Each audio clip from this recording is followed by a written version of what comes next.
but one member and the whole Senate forced the administration to release the files.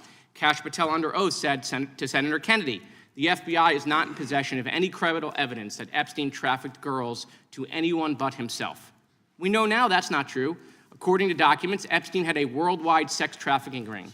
Girls from Poland, Czechoslovakia. There's a moment where Congress forces the release of documents the executive branch resisted. Not by a narrow vote, not along party lines, but nearly unanimously. That doesn't happen in Washington. So when it does, it tells you something deeper is going on. In this hearing, what stood out wasn't shouting, it wasn't theatrics. It was a short exchange, almost offhand, that revealed how uncomfortable transparency can be when it collides with power. The moment came during questioning between Representative Jared Moskowitz and Attorney General Pam Bondi over the handling of the Epstein files.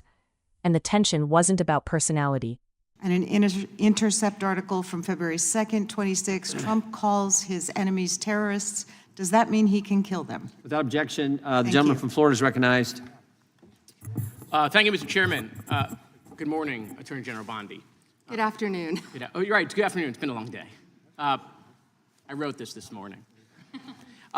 We've known each other a long time, and I'll always be appreciative for your assistance when you were Attorney General in Florida after the shooting at my high school at Marjory Stoneman Douglas in my hometown of Parkland when we passed a bipartisan bill, the Marjory Stoneman Douglas School Safety Act, which was the largest policy response to a school shooting in American history.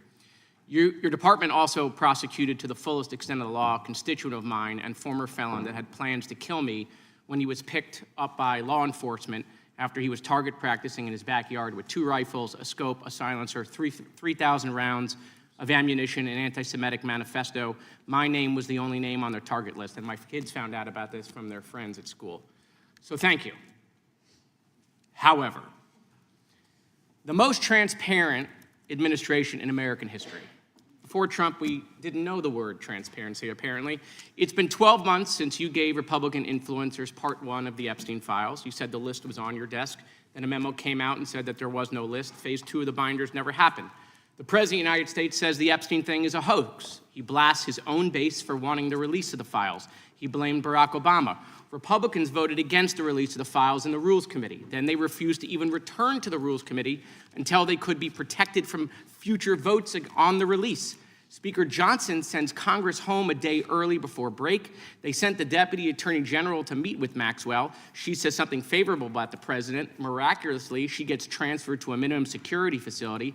No one can explain why. Miraculously, the leaks to the Wall Street Journal stop. We come back from break.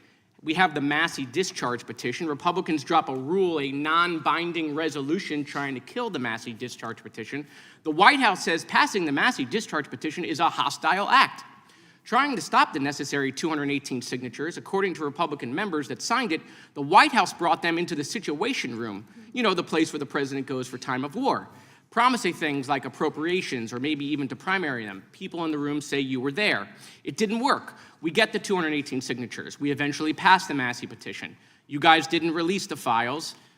You were forced by Congress, every member of the House except one, and the entire Senate.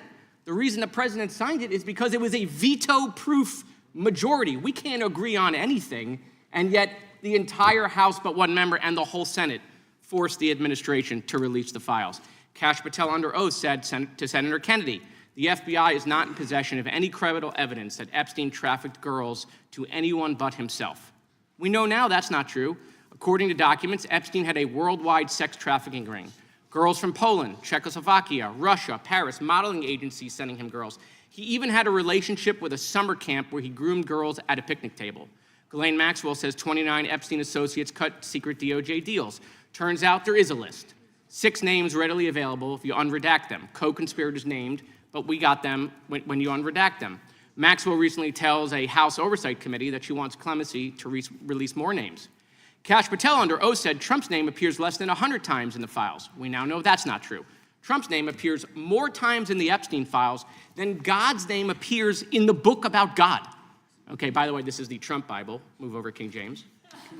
Trump's name also appears more times in the Epstein file than Harry Potter's name appears in the 7 books about Harry Potter.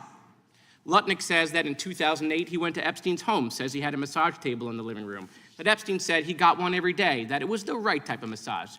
He and his wife decide to leave and say they'll never be in a room with him again. Howard then says, I'm sure the Epstein stuff is all on video. He was the greatest blackmailer of all time. Well, how would Howard know that? But now the files are public, and in 2012, we find out that he and his family are on Epstein Island after Epstein pled guilty to state charges.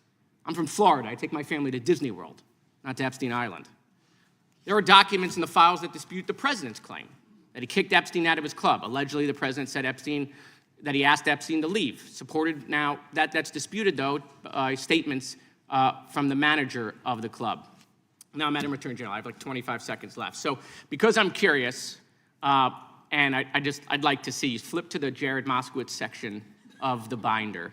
I'm interested to see what staff provided on the oppo on me, and because we're in the Olympics, I'm gonna give it a grade. I just wanna see how good it is. So give me your best one.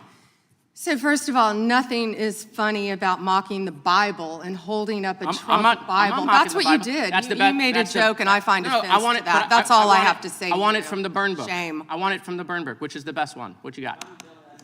Has expired. The gentleman from Wisconsin is recognized. This exchange wasn't about a burn book.